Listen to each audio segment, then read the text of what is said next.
Bring us back before Empire United. Now you, as a representative of Team Canada, those are your roots. That's where you've trained. Yeah.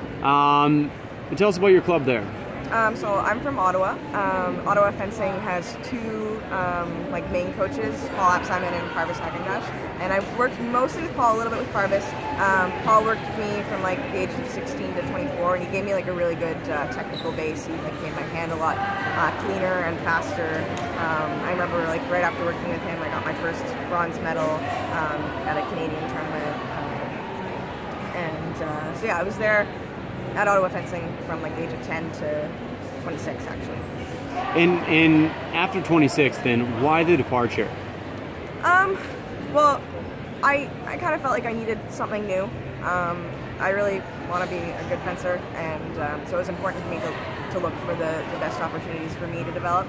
And my fiance Alex wanted to become a better fencing coach, so we were looking for somewhere that we could both develop at the same time. We thought about a bunch of different places, and the US seemed like a really good place. And Bucky Leach actually set Alex and Sean up. They got along really well, and we moved down here. What were some of the other places you considered? I thought about Italy, doing a new fencing there, and him doing a master's program or something like that. In Livorno, or? We were we've been doing a little bit of work with Giulio Tomasini. So I can't remember the town's name anymore, but anyway, the Rome-esque area. More with the National Training Center? Yeah. Okay. So what ultimately about, Bucky Leach's introduction, women's foil national team coach for Team USA, to Sean McLean really kind of made that most convincing or inspiring to you and your fiance? Well, we really like Bucky and we respect him a lot. And he said, why don't you and Sean get chatting and see if you guys get along. And Alex and Sean both are really, they love talking about fencing, and they just hit it off really well.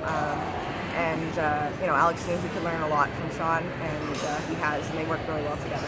As you continue focusing on improving your fencing and becoming the best fencer you can be, what are the most significant changes you've seen in your fencing since training at Empire United? I think I have a lot better sense of distance, and I guess my game has developed a lot more. My fingers are a little bit softer.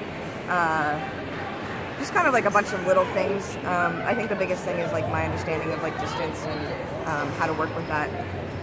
And how does that manifest in your actual fencing? Particularly, I guess, how does that training and increased awareness kind of manifest itself in the results that you've been able to put up in the last few years? I mean, it's kind of hard to really pinpoint. I think I don't really lose as many 5-touch bouts when I come to NACs anymore. And I started doing a lot better in my pools at World Cups and stuff. So I think, without thinking, it just kind of gives you a stronger base. And a 5-touch bout, it's kind of hard to think through it. You can have a couple of ideas, but you can't really be too analytical, only just a little bit. And so I think it just kind of gives me a stronger base. I can be confident going into the bout, and I seem to come out a little bit stronger each time.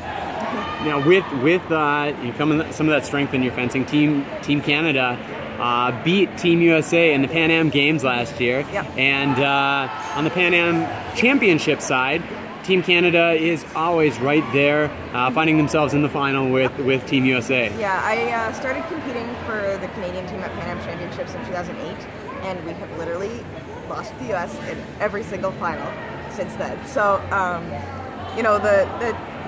the desire to win has been building for my team, and we had a close match in 2014. We lost by 2. And then, it really gave us, maybe it was 2013, sorry. It really gave us a lot of energy and confidence that there is a possibility that we could win that match. Walking into Pan Am Games with all that, the home crowd, the momentum went our way, and we just, we rode it all the way to the end. Absolutely. Well, congratulations on the improvements that you've made on the individual side, and also the success for Team Canada. Thank you. Thank you.